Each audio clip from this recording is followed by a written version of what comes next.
Halo semuanya, selamat datang kembali. Kakak seneng banget rasanya bisa nemenin kalian lagi di sesi bedah kitab ketiga kita dari seri Minhajul Abidin karya Imam Al-Ghazali. Nah kalau di sesi sebelumnya kita udah ngebahas betapa pentingnya ilmu sebagai fondasi, sekarang kita masuk ke fase yang benar-benar krusial buat kesehatan mental dan spiritual kita, yaitu tahap kedua, tobat. Buat kalian yang mungkin sekarang lagi ngerasa burnout secara spiritual, ngerasa jauh dari Tuhan, atau sekedar langkah tuh rasanya berat banget, anggap aja sesi kali ini sebagai panduan lengkap kalian untuk ngelakuin spiritual reset. Kita semua pasti punya bagasi masa lalu kan? Nah, di sini kita bakal belajar bareng-bareng gimana cara melepaskan beban itu. Oke, mari kita selami ini bareng-bareng. Pertanyaan besarnya tuh gini, setelah kita punya ilmu, kenapa sih tahap selanjutnya fokus sepenuhnya pada tobat? Kenapa nggak langsung, ya udah gas beribadah aja, perbanyak pahala? Kakak tahu kok, menghadapi masa lalu dan mengakui kesalahan kita sendiri itu rasanya sangat-sangat mengintimidasi. Kadang kita mikir, udah deh, mending dilupain aja yang dulu-dulu, mending sekarang aku langsung berbuat baik, kan bisa. Tapi tunggu dulu, Imam Al-Ghazali ternyata punya alasan psikologis dan spiritual yang dalam banget kenapa proses riset ini tuh literally langkah yang nggak bisa kalian skip. Di sesi kali ini, kita bakal bedah semuanya dengan terstruktur ya. Kita mulai dari alasan fundamental kenapa harus tobat, apa aja aturan dan syaratnya, gimana cara kita membereskan berbagai jenis dosa, apa yang harus dilakuin kalau ternyata kita relapse, dan terakhir, langkah fisik dan praktis yang bisa langsung kalian lakuin hari ini juga. Masuk ke bagian kedua kita tentang kenapa sih harus tobat dulu atau ibaratnya membersihkan toxic cash. Menurut Al-Ghazali, alasan pertamanya adalah demi kebaikan diri kita sendiri. Dosa-dosa yang nggak pernah kita beresin itu fungsinya persis kayak rantai besi yang narik kaki kita. Atau kalau zaman sekarang nih, kayak tumpukan toxic cash di memori HP kalian yang bikin sistem jadi lemot banget. Dosa itu bikin kaki spiritual kita berat buat melangkah ke hal-hal baik. Dan yang paling parah, dosa yang ditumpuk terus-menerus itu bikin hati jadi keras dan gelap. Jadi tobat ini sebetulnya cara paling logis buat ngeringanin beban kita sendiri, biar sistem kita jalan lancar lagi. Nah, ini ngasih gambaran yang pas banget dari Imam Al-Ghazali. Dan logikanya dapat banget. Coba kita pakai analogi pay letter. Bayangin kalian punya utang pay letter yang udah lewat jatuh tempo ke teman kalian. Terus alih-alih bayar utang itu, kalian malah beliin dia hadiah mahal. Kira-kira teman kalian bakal seneng nggak? Pasti enggak kan? Dia pasti mikir, bayar dulu utang lo, baru ngasih hadiah. Nah, Tuhan juga begitu. Gimana Tuhan mau nerima hadiah berupa ibadah-ibadah sunnah kita, kalau kita aja belum bayar hutang kita yang berupa tobat? Tobat itu haknya Allah, teman-teman. Jadi rasanya aneh banget kan kalau kita mau berdoa minta macam-macam dengan tenang, tapi status kita masih nunggak hutang spiritual. Masuk akal banget kan? Tapi sebelum kita ngomongin caranya, kita samain frekuensi dulu yuk tentang definisinya. Apa sih yang sebenarnya dimaksud dengan tobat nasuha itu? Mengutip dari gurunya Imam Al-Ghazali, definisinya tuh simpel tapi ngena banget. Menjauhkan diri dari dosa setelah kita sadar betapa agungnya Tuhan dan karena kita takut mendapat murkanya. Perhatiin ya, jadi tobat yang beneran itu bukan karena kita malu ketahuan orang, bukan karena takut di-cancel netizen, tapi murni karena kita sadar seberapa besarnya Tuhan dan betapa kecilnya kita. Sekarang di bagian ketiga, kita bahas the rules of the reset. Buat kalian yang suka segala sesuatu itu terstruktur, tenang aja. Tobat yang sejati itu nggak cuma modal perasaan bersalah yang ngawang-ngawang kok, ada struktur logisnya. Al-Ghazali membaginya jadi 2 tahap, prasyarat alias mindset sebelum tobat, dan syarat, yaitu kondisi saat kita ngelakuin tobatnya. Nah, ini 3 prasyarat atau mindset dasar yang harus nyala dulu di kepala kita. Pertama, kita harus benar-benar sadar efek toksik dari dosa itu ke kejernihan hati kita. Kedua, ingat kalau Tuhan itu punya aturan dan ada konsekuensi logisnya di akhirat. Dan yang ketiga, ini nih yang paling ampuh buat ngeruntuhin ego kita. Sadari kelemahan diri kita sendiri. Al-Ghazali ngingetin, coba deh pikir, kita berdiri di bawah terik matahari siang aja ngeluh kepanasan. Atau ditampar pelan aja nyut-nyutan. Gimana ceritanya kita mau sombong, ngerasa sanggup nahan hukuman yang jauh lebih berat nanti. Kesadaran kalau kita tuh aslinya rapuh, itulah yang bikin kita benar-benar tunduk dan siap berubah. Kalau mindsetnya udah dapet, baru kita masuk ke 4 syarat tobatnya. Pertama, harus ada tekad yang benar-benar bulat buat nggak ngulangin lagi.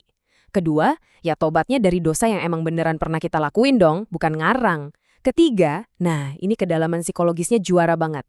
Misalnya nih, kalian udah menua dan secara fisik udah nggak mampu lagi ngelakuin dosa masa muda kalian, katakanlah berbuat onar, kalian tetap harus ngejaga diri dari dosa baru yang sederajat levelnya, misalnya menyebar fitnah dari mulut kalian. Dan syarat keempat, tobatnya harus 100% murni buat Allah. bukan demi dapat validasi orang, cari clout, atau sekedar ngejaga image baik kalian di mata publik. Lanjut ke bagian keempat. Saatnya kita eksekusi. Perlu kalian ingat, bagasi masa lalu spiritual kita itu kan beda-beda bentuknya ya. Jadi cara beresinnya juga nggak bisa dipukul rata begitu aja. Imam Al-Ghazali dengan sangat brilian misahin kesalahan kita ke dalam 3 keranjang berbeda. Yuk kita cek action items buat masing-masing jenis dosa ini. Poin krusialnya tuh ada di tabel ini. Kalau dosa kalian itu karena ninggalin kewajiban dari Allah, kayak sholat atau puasa, ya actionnya adalah dikodo alias diganti sebisa mungkin. Kalau dosanya itu langsung melanggar larangan Tuhan, actionnya adalah penyesalan terdalam dan komitmen nggak ngulangin lagi. Tapi coba perhatiin keranjang yang ketiga, dosa ke sesama manusia. Ini yang suka bikin bingung kan? Al-Ghazali ngasih pandangan yang luar biasa empatik di sini. Normalnya kita emang harus minta maaf langsung. Tapi kalau kalian tahu dengan jujur, soal kesalahan kalian itu malah bakal memicu konflik baru atau ngerusak hubungan jauh lebih parah, sarannya adalah berdoalah dengan tulus, mohonkan ampunan buat orang yang udah kalian sakiti itu. Sangat bijak dan realistis kan? Masuk ke bagian kelima. Kakak tahu banget nih apa yang mungkin lagi seliweran di pikiran kalian. Kak, gimana kalau aku udah nangis-nangis tobat, bulan depan aku relapse ngelakuin dosa itu lagi? Aku ngerasa jadi penipu, fake banget. Mending gak usah tobat sekalian deh. Perasaan kayak gitu tuh nyata dan valid banget. Tapi tenang aja, Imam Al-Ghazali udah baca kecemasan ini. Dan bagian ini tuh bener-bener obat penawar buat mengalahkan spiritual imposter syndrome kita. Ada satu cerita yang menyentuh banget dari Abu Ishaq Al-Asfarabi. Dia berdoa selama 30 tahun lamanya, dan tebak dia minta apa? Dia cuma minta diberikan taubat nasuha. Suatu hari dia sempat frustasi, ngerasa kok doanya nggak kunjung dikabulkan.